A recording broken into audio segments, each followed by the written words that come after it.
Nalaman ko may cancer ako noong 2001. Nasa Amerika kami noon ng mama ko, siya yung may sakit. Unfortunately, for me, ako pala yung may sakit, hindi siya. So, yun nga, natuklasan ko na may cancer ako, stage 2 siya.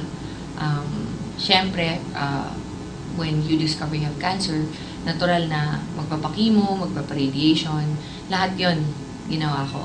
Pagkatapos, isa sa matinding side effect ng chemotherapy is bumabagsak yung immunity sa katawan mo. So, talagang prone ka sa sakit and everything. Doon ko na-discover yung barley. Nag-internet ako, nagre-research ako sa internet. Doon nakita ko, nabasa ko doon na meron palang produkto na tinatawag barley, young barley grass, na nakaka-natural, nakakabalik ng immunity sa katawan. So, nagpabili ko sa Amerika, locally, tinry ko. Yung recovery period ko nung first chemotherapy ko na tumagal ng 21 days, naging 4 days lang nung pangalawang chemo ko na. So, sa sobrang bilib ko sa product, yun, nag-research hanggang sa everyday ko na siya tinake.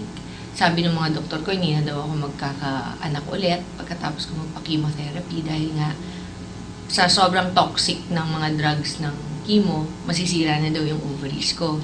Hindi na ako magkakaanak ulit.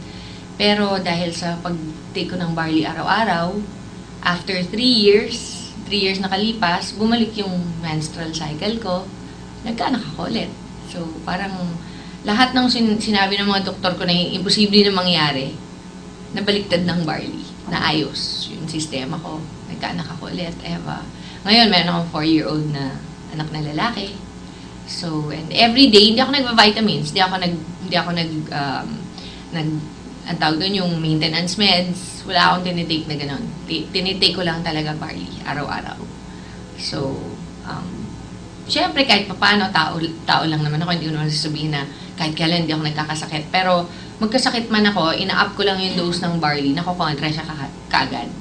Pag masama ang pakiramdam ko, dodoblehin ko yung tinitake ko ng barley dose, kinabukasan okay na ako kaagad.